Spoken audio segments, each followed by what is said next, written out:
하나님의 말씀 욥기서 17장 6절에서 16절입니다. 욥기서 17장 6절에서 16절. 본문이 조금 길 수 있지만 욥의 슬픔을 느끼는 마음으로 읽으면 본문이 그렇게 길게 느껴지지 않을 거예요. 자, 우리 한번 교독해서 보도록 하겠습니다. 제가 먼저 6절 읽겠습니다. 하나님이 나를 백성의 속담거리가 되게 하시니 그들이 내 얼굴에 침을 뱉는구나.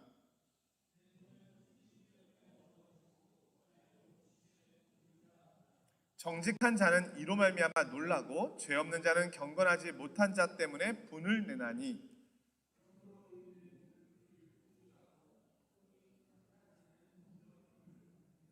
너희는 모두 다시 올지니라. 내가 너희 중에서 지혜자를 찾을 수 없느니라.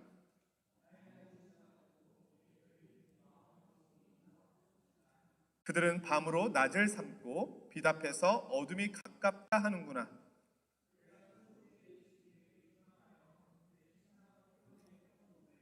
무덤에게 너는 내 아버지라, 구더기에게 너는 내 어머니, 내 자매라 할지라도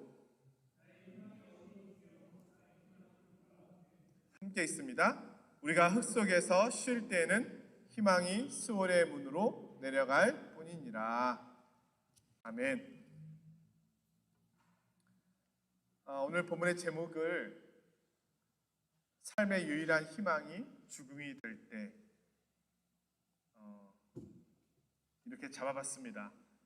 이 제목을 잡고서도 제목이 참 멋지다.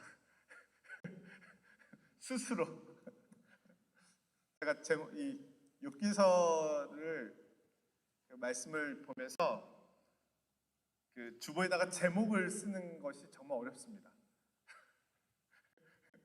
너무 뻔하지 않은 그리고 모든 사람의 기대감을 사라지게 하는 제목이 아닌 뭔가 좀 있어 보이는 문학적인 그리고 욥의 고통을 좀 잘 설명할 수 있는 그런 제목을 쓰려고 계속 고민을 하거든요. 물론 주일날도 그런 고민을 하지만 특히 욥기서에서 더 많은 고민을 하는 것 같습니다. 근데 오늘 제목은 좀 무거운 제목이긴 하지만 이것이 때로는 우리의 현실일 때가 있구나 해서 어느 정도 공감할 수 있는 제목이라는 생각이 듭니다. 우리는 살면서 한 번쯤은 너무 자주 아니면 좋겠는데 죽음에 대한 생각을 할 때가 있습니다. 내가 선택할 수 있는 지금의 나의 상황에서 최선의 것이 무엇일까? 그것이 죽음이라면 이런 고민을 할 때가 사실은 있었던 적이 있을 수가 있잖아요. 근데 어떤 면에서 이런 이야기들을 많이 듣습니다. 우리나라 말에는 듣고 싶다는 표현이 많잖아요. 배고파? 죽겠다. 웃겨? 죽겠다. 네? 둘이 먹다 하나가 죽어도 모르겠다. 왜 이렇게 죽겠다는 표현이 많은지 모르겠어요. 너무 무섭지 않아요? 어떻게 보면 이게 되게 공포스럽잖아요.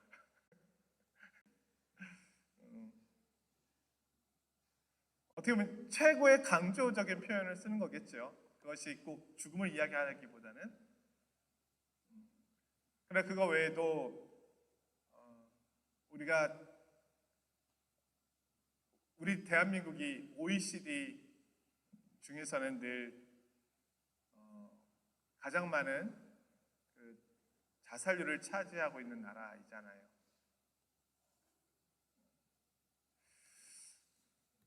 그만큼 그 삶의 자리가 힘들고 어려울 때가 있습니다. 그리고 약간은 조금 앞뒤가 맞지 않는 이야기일 수 있지만 죽음이 희망처럼 보일 때도 있다. 제가 말씀을 준비하면서 보니까 엘리 위젤이라고 하는 사람이 있어요. 아마 아시는 분들 계실 거예요. 이 사람은 헝가리 출신인데 헝가리 출신 유대인이에요. 2차 세계대전 때 600만 명의 유태인들이 그 잘 알려진 폴란드의 아우슈비츠 수용소에 갇힐 때 이 엘리 위젤이라고 하는 이 사람은 15살이었대요. 이분이 1986년에 노벨 평화상을 수상합니다. 근데 15살 때 부모님과 같이 수용소에 갇혔어요. 그때 자신이 이제 극적으로 살아남아서 아버지도 죽고 어머니도 돌아가시고 그 상황에서 극적으로 살아남아서 2차 세계대전이 끝난 후에 자신이 겪었던 걸 글로 쓰기 시작했어요. 근데 그 글이 너무너무 생생하고 그 묘사 자체가 어떻게 보면 소름 끼치도록 정확해서 너무나 많은 사람들에게 어떻게 보면 아우슈비츠 그 현장을 아주 눈으로 보는 것처럼 그런 어떤 작가로서 활동을 하거든요. 그러면서 이제 그가 쓴 첫 번째 책이 불어로 번역이 되는데 라뉘예요. 라뉘. 밤의 이야기.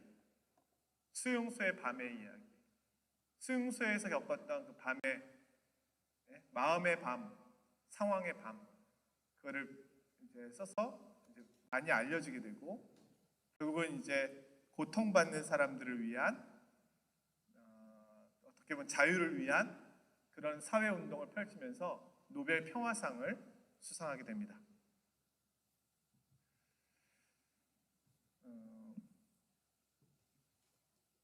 15살 때 그 기록 중에 가장 소스랄칠 정도로 생생하게 묘사되어 있는 부분이 있는데 들어본 적이 있으실 거예요. 워낙 유명한, 잘 알려진 내용이거든요. 그 수용소 안에서 일종의 그 독일군들에게 저항하는 어떤 그런 조직들이 만들어지기 시작해요. 거기에 그 활동을 하다가 3명의 사람이 붙잡힙니다. 그래서 교수형을 받게 돼요. 2명은 어른인데 1명은 어린이였다고 해요. 그래서 3명을 이제 목을 묶고 교수대에다가 이제 해놨는데 이거를 지나가면서 사람들이 볼 수 있게 해놓은 거예요. 너희도 조심하라 이거죠. 보란 듯이. 그때 이 엘리 위젤이라고 하는 이 사람이 15살인데 그 광경을 보게 돼요. 이건 뭐 책에 나와 있는 내용이니까 뭐 제가 더 과장하지만 않는다면 우리가 알고 있는 내용들일 텐데 2명은 바로 얼마 지나지 않아서 죽음을 맞이하는데 유독 한 어린아이가 몸무게가 가벼우니까 안 죽는 거예요. 이 아이가 30분 동안이나 그 처절한 고통의 몸부림을 오랫동안 이 엘리 위젤이 보게 되는 거예요. 그때 마음속에서 이 엘리 위젤의 사람은 이제 유태인이었지만 유태인 우리가 알고 있는 것처럼 하나님을 철저하게 믿는 유대교 신앙인이었기 때문에 하나님 앞에 기도하고 저녁마다 탈무드를 꼭 공부하고 자는 아주 독실한 유태교 신자였다고 해요. 근데 그럴 때 갑자기 이제 뒤에서 누가 외치는 듯한 마음에서 외치는 소리인데 마치 뒤에서 소리치는 듯한 음성을 듣게 돼요. 봐라, 하나님이 어디 있느냐? 네가 그렇게 믿고 의지하는 하나님이 어디 있느냐? 그러면서 이제 이 15살 소년이 갈등하는 거예요. 여러분, 15살 소년의 믿음이 순수하잖아요. 부모님의 가르침대로 그렇게 신앙생활을 해왔던 어린아이일 테니까 너무 혼란스러운 거예요. 이 현장에서 하나님을 볼 수가 없는 거예요. 더군다나 그 어린아이가 그 긴 시간 동안 고통 중에 몸부림치고 있는 것을 보면서 본인이 너무 힘든 거예요. 근데 그때 다시 그 소리가 들리기 시작했어요. 하나님은 어디 있냐고?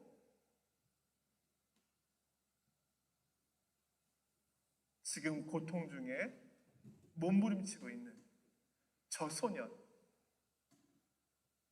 하나님은 거기 계시다.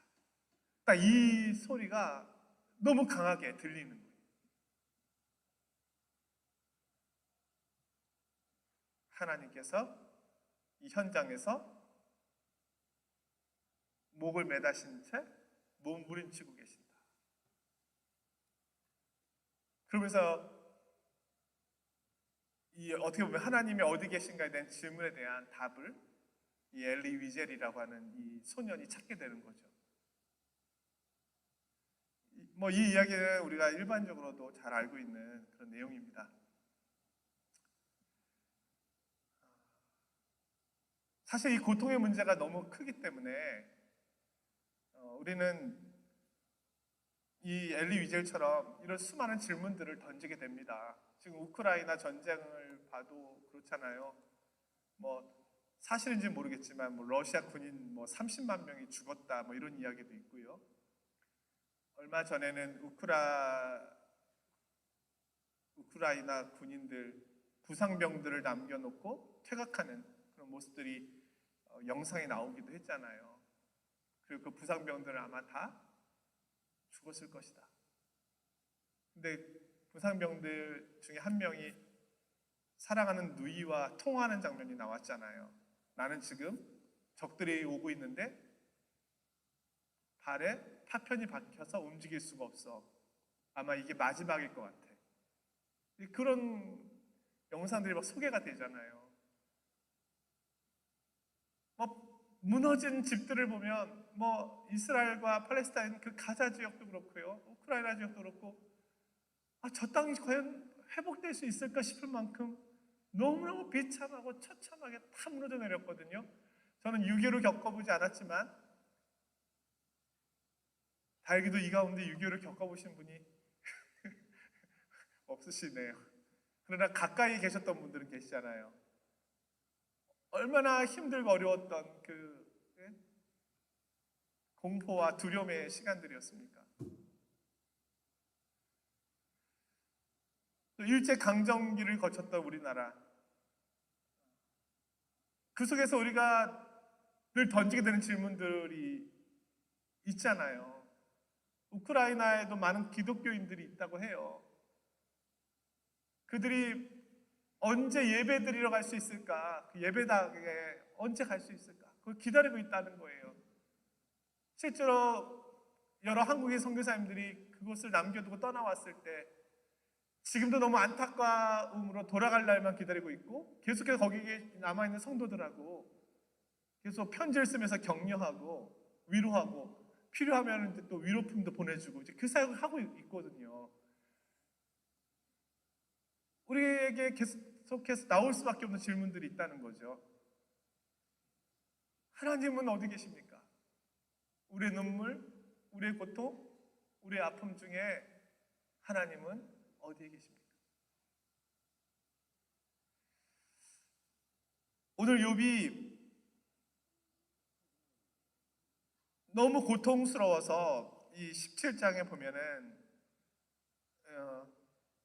욥이 정말 어떤 면에서는 횡설수설합니다. 자기가 무슨 말을 하는지도 모를 정도로 그 심리적으로 보면 자아분열 증상이 있다라는 거예요. 이 본문을 보면 이게 어떻게 너무 실제적인 거예요. 이 고통의 자리에서 욥이 제정신일 수는 없는 거거든요. 우리가 너무나 큰 고통을 당하면 정신을 잃게 되잖아요. 너무 놀라운 소식을 들으면. 그런 거죠.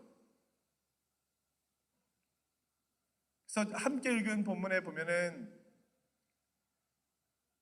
물론 이제 친구 엘리바스를 향한 변론이긴 하지만 지난주에 본 것처럼 더 이상 욥은 친구들과 상대하고 싶어 하지 않거든요. 여기도 하나님이 나를 백성의 속담거리가 되게 하시니 이런 표현이 있잖아요. 주변에 온 친구들은 10절에 보니까 너희 중에서 지혜자를 찾을 수 없다. 너희들은 지혜가 없다. 너희들 말 한마디 한마디가 나를 너무 고통스럽고 아프게 한다. 근데 욥은 그 와중에 이제는 하나님 앞에서 자신의 억울함을, 아픔을 토로하는 방식으로 극복해 가려고 하거든요. 왜냐하면 더 이상 친구하고는 논쟁이 되지 않으니까. 여기서 여전히 욥은 자신의 의로움을 주장합니다. 9절에 보면 이런 표현이 있죠. 의인은 그 길을 꾸준히 가고 손이 깨끗한 자는 점점 힘을 얻느니라. 자신은 여전히 하나님 앞에서 의인이라고 이야기하는 거예요. 하나님, 제가 이 정도의 고통을 당한 만큼, 고통이 죄의 결과라고 한다면 이 정도의 고통을 당할 만큼 제가 잘못했습니까? 아니지 않습니까? 그 이야기를 하는 거예요.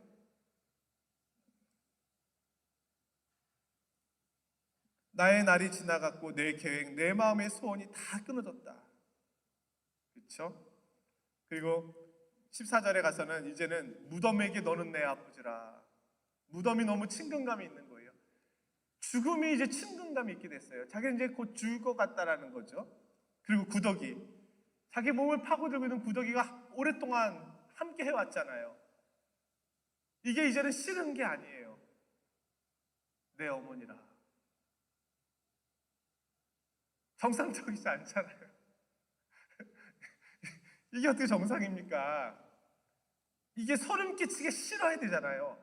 무덤이 사랑스러우면 안 되잖아요. 구더기가 사랑스러우면 이상한 거잖아요.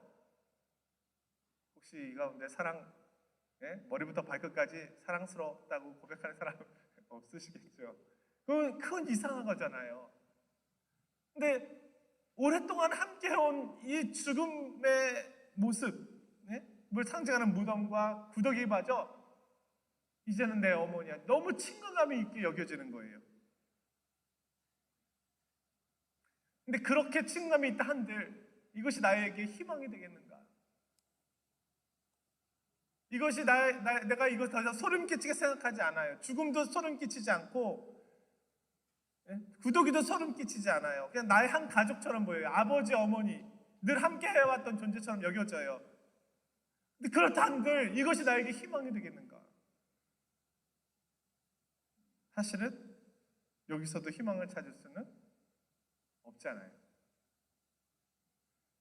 사실 욥은 지금 죽음을 향하여 친근감이 있다고 말하지만 사실은 어떻게 보면은 역설적인 거죠. 그렇다 해도 나랑 아무리 가깝다고 해도 여기에 나의 소망을 둘 수 있을까? 사실은 어떻게 보면 더 반문을 하는 이야기를 들려주고 있는 것이죠. 어디에서도, 심지어 죽음에서조차도 희망을 볼 수 없다. 그렇게 친근한 죽음마저도 나에게 과연 희망이 될 수 있을까? 그 의문을 던져주고 있습니다.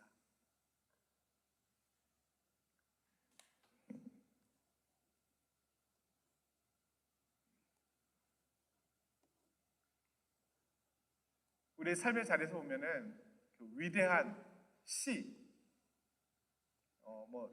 가 나올 때 있잖아요.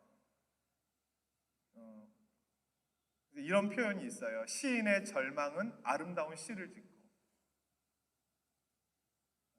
윤동주의 서시, 이런 거. 어떻게 보면 시대적인 고통스러운 배경에서 나온 거잖아요. 별을 해는 밤, 별 해는 밤, 이런 것들. 화가의 절망은 명화를 남기고, 고흐의 가장 고통스러운 순간에 어떻게 보면 명작들이 많이 나왔잖아요. 거기에도 별을 해는 밤, 그렇죠? 비슷하네요. 그런 작품들이 있고요. 뭔가 소망을 이야기하려고 하는 몸부림들이 그 작품 속에 있잖아요.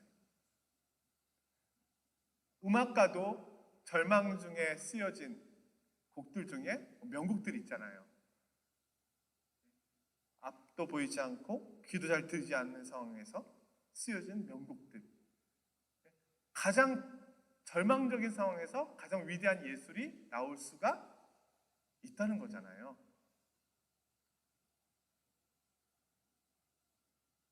그러고 보면 참 어떤 면에서는 인간의 절망은 또 하나의 희망을 만들어내는 도구가 되기도 한 것이죠. 근데 이런 절망이 가장 큰 힘을 발휘할 때는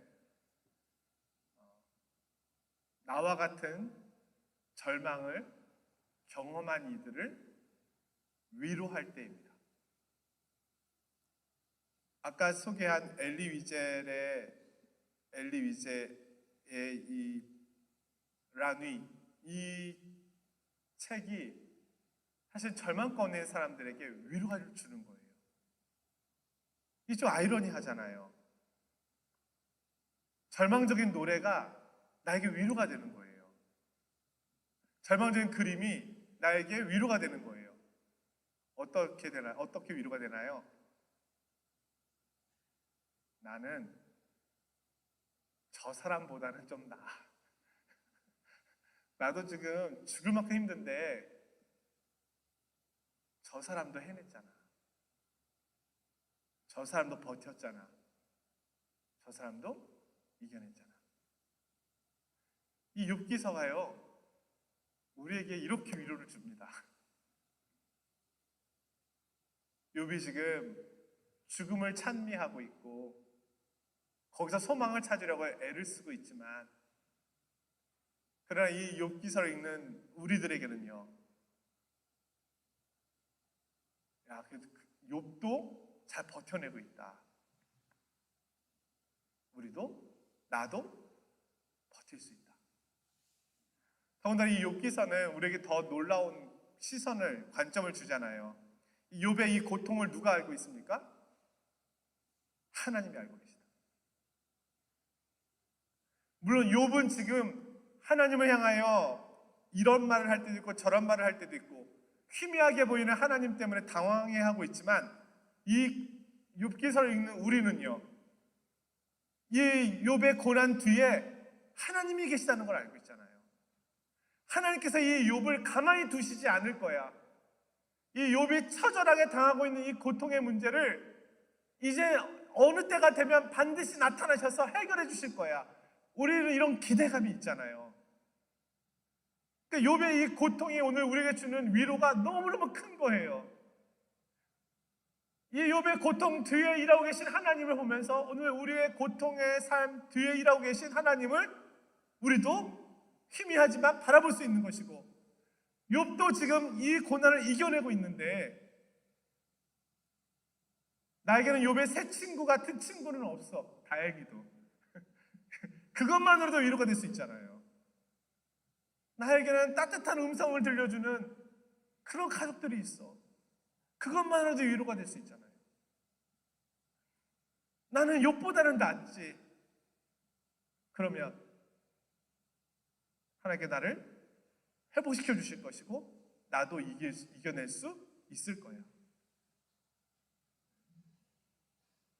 그러니까 나의 절망이 그냥 단순하게 나의 개인적인 절망으로만 끝이 나지 않는다는 것을 이 노벨 평화상을 받은 엘리 위제가 이야기를 합니다. 노벨 평화상을 받는 수상 소감을 말할 때 나의 고통이 나의 고통으로 끝나지 않고 나의 고통으로 인해서 많은 사람들에게 위로를 줄 수 있고 그들의 자유를 내가 더 깊이 이야기할 수 있었다는 것, 그리고 그들이 거기에 영향을 받았다는 것에 대해서 나의 고통의 의미를 자기는 찾았다는 거예요. 오늘 우리의 고통과 절망이 단순히 개인적인 것만은 아닐 수 있다. 하나님이 나를 통해서, 마치 욥을 통해서 수많은 인류, 이 욥기를 읽어왔던 수많은 믿음의 사람들을 위로하고 그들에게 힘을 줬던 것처럼 오늘 나의 삶의 고통도 단순히 이것은 운이 없거나 재수가 없거나 그냥 지나가는 것으로 끝이 나거나 이런 차원이 아니라 나의 삶 속에서 섭리하시는 하나님의 또 다른 약속과 계획이 있을 것이다. 이것을 볼 수가 있습니다. 최종적으로는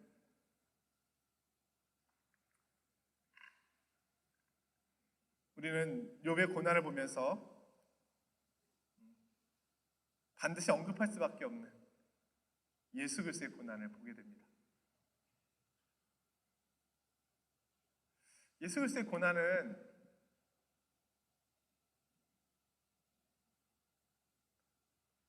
그 절정이 십자가에서이시잖아요. 실제로 많은 사람들이, 심지어 예수를 믿지 않는 사람들조차도 하나님의 존재를 의심하려고 했던 사람들조차도 예수 그리스도의 십자가의 죽음의 절규 앞에서 신을 발견하는 경우가 있습니다. 나의 하나님, 나의 하나님, 어찌하여 나를 버리십니까? 그분이 하나님의 아들이고 신의 아들이시잖아요. 신이시잖아요. 근데 그 고난의 최종적인 절규의 외침이 있잖아요. 왜 나를 버리십니까? 왜 나를 버리십니까? 이게 누구의 외침입니까? 아우슈비츠의 그 고난의 현장에서 수많은 사람들이 외쳤던 외침이잖아요. 하나님이 어디 있느냐? 외쳤던 외침이잖아요. 예수님이 그 동일한 외침을 외치는 거잖아요. 나의 하나님, 나의 하나님, 왜 나를 버리십니까? 이렇게 외치시잖아요. 어떻게 보면이 아니라 그리스도의 이 외침은 인류의 고통에 대한 동일한 외침이었습니다.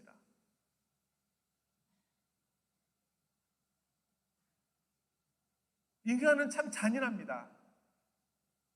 물론 평상시에는 그런 모습이 보이지 않습니다. 그러나 전쟁과 같이 극단적인 상황이 생기면 인간의 본성이 나오기 시작하는데, 이 본성이 정말 짐승만도 못하다라는 이야기가 나올 정도로 아주 잔인하고 잔혹하고 말로 담을 수 없는 그런 모습들이 나옵니다. 우리 속에 감춰진 모습이에요. 그건 내가 아니야가 아니라 내가 그런 존재였는데 기회가 주어지지 않았을 뿐이죠. 내 속에 있는 그것들이 드러나거든요. 근데 그것들이 최종적으로 드러난 현장이 하나님 앞에서 인간의 모습이었다는 거예요. 하나님을 향한 원망, 하나님을 향한 탄식이 아닌 그 공격이 최절정에 달하는 것이죠. 우리 안에 잠재되어 있었던 하나님의 원망이 있다는 거예요. 내 기도를 들어주지 않으시고, 나에게 고통을 주시고, 나에게 가난을 주시고, 나에게 질병을 주시고, 나에게 아픔을 주시고, 나의 삶의 자리를 지키지 않으셨다고 생각되는 그 내가 스스로 판단한 그 하나님에 대한 그 깊은 원망이 결국 쏟아져 나왔잖아요. 십자가 밑에서 군중들에게. 왜 모든 병자들을 고쳐주지 않으십니까? 왜 모든 가난한 자들에게 더 이상 기적을 왜 베풀지 않으십니까? 왜 독립을 원하고 있는 그들에게 독립을 주시지 않으십니까? 라고 하는 이 탄식이 쏟아져 나오잖아요. 그러면서 신을 십자가에 못 박습니다. 근데 그때 우리 주님께서는 인간들의 고통을 대변하여 말씀하시는 거죠. 자신이 겪고 있는 고통의 최절정 속에서 인간의 고통을 함께 이야기하시는 거죠. 어찌하여 나를 버리십니까? 이게 우리의 탄식이잖아요. 왜 나는 혼자입니까? 왜 하나님은 나를 이렇게 외롭게 만드십니까? 이 장면에서 많은 철학자들이, 또 많은 신학자들이, 또 많은 사람들이 사실은 하나님을 보게 되는 지점이었다고 합니다.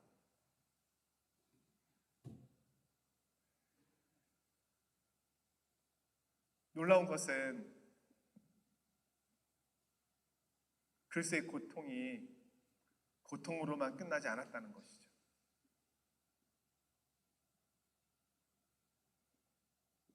우리가 알고 있는 것처럼 그분은 자신의 십자가에서 인간의 절망과 고통을 못 받고 계셨습니다.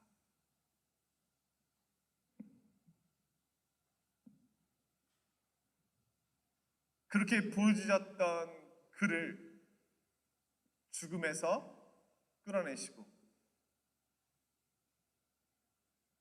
그것이 끝이 아니고 또 다른 길, 영원한 소망의 길, 생명의 길이 있다는 것을 보여주시잖아요. 우리가 최고의 고통의 현장에 있을 때 꿈꾸게 되는 건 뭡니까? 부활의 영광이잖아요. 나는 부족하여도 영접하실 터이니.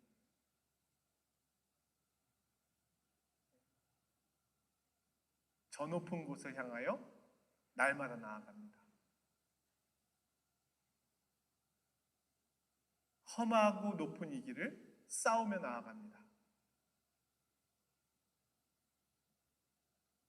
가장 큰 절망의 상황에서 그리스도께서는 자신의 그 고통을 못 박으시고 죽음을 못 박으심으로 생명의 길을 보여주셨잖아요. 이것이 어떻게 보면 욥이 가지지 못한 오늘 우리 그리스도인의 특권입니다. 우리는 죽음의 현장에서도 소망을 말할 수 있다는 거예요. 어떻게 보면 이 현실을 초월하는 것이죠. 왜냐하면 죽음이라고 하는 이 고통은 현실에만 있는 거니까. 이것을 이겨내기 위해서는 이 현실을 뛰어넘어야 하는데, 이것을 뛰어넘게 하는 그것이 그리스도의 부활의 생명이었다는 겁니다.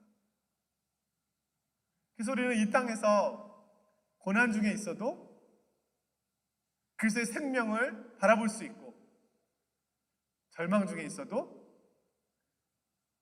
영원한 하나님의 보호하심의 약속을 꿈꿀 수 있다는 거죠. 그것이 그리스도께서 우리에게 보여주신 놀라운 은총이다. 오늘 욥은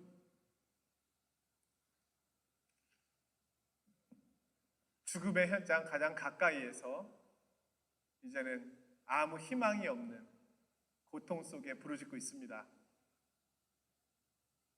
오늘 우리의 삶의 자리가 원하지 않지만 이런 고통의 현장에 있을 수 있습니다. 그러나 우리에게 소망이 있는 것은 욥은 지금 하나님의 주권하에 있다는 겁니다. 하나님 욥을 살피고 계십니다. 더군다나 믿는 우리에게 더 큰 소망이 있는 것은 주님께서 이 고통의 현장을 지나가셨습니다. 자신의 몸에 이 고통을 받으셨고, 그리고 이 고통의 끝이 어딘가를 보여주셨습니다. 그래서 생명의 길이고 구원의 길이고 영생의 길입니다.